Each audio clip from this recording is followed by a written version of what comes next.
আসসালামু আলাইকুম ওয়া রাহমাতুল্লাহি ওয়া বারাকাতুহু। সম্মানিত সুধী, আশা করি আলহামদুলিল্লাহ আপনারা ভালো আছেন। আমি কিছু সময়ের জন্য আপনাদের সঙ্গে থাকবো ইনশাআল্লাহ। যে বিষয়টা নিয়ে থাকবো সেটা হচ্ছে মাহে রমজানের শেষ পর্ব।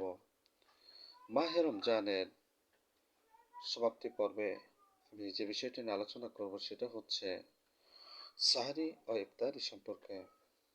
কোরআনুল কারীম আমাদেরকে সাহারি এবং ইফতারি সম্পর্কে বলা হয়েছে। আল্লাহ তাআলা বলেন, অকুলু ওয়াশরাবু বিসমিল্লাহির রহমানির রহিম অকুলু ওয়াশরাবু হাত্তা ইয়াতাবায়্যানা লাকুমুল খায়তু আবয়াদু খায়তিল আসওয়াদ মিনাল ফাজরি সুম্মা আতিম্মু সিয়ামা ইলাল লাইলি।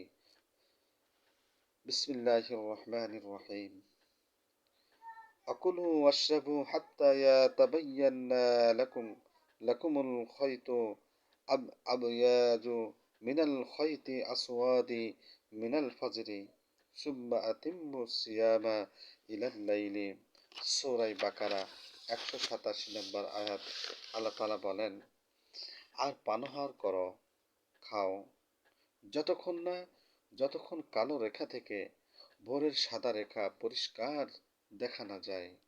অতঃপর তোমাদের এই রোজাকে রাত পর্যন্ত পূর্ণ করো।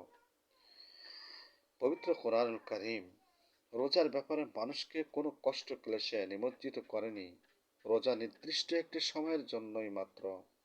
শবে সাদিক থেকে সূর্যাস্ত পর্যন্ত রাতের আগমন ঘটলেই মানসিক সমস্ত প্রয়োজন পূর্ণ করতে যত বাধা সব অপসারিত হয়ে যায়। আল্লাহ তাআলা মাহে রমজানের মাগফিরাত, রহমত এবং নাজাত আমাদের সকলকে আমাদের সবার নসিবে এনায়েত করুন। সম্মানিত সুধী, আপনিও জানেন, অন্যকে জানার সুযোগ করে দেন ইনশাআল্লাহ। বেশি বেশি শেয়ার করেন। আসসালামু আলাইকুম ওয়া রাহমাতুল্লাহি ওয়া বারাকাতুহু।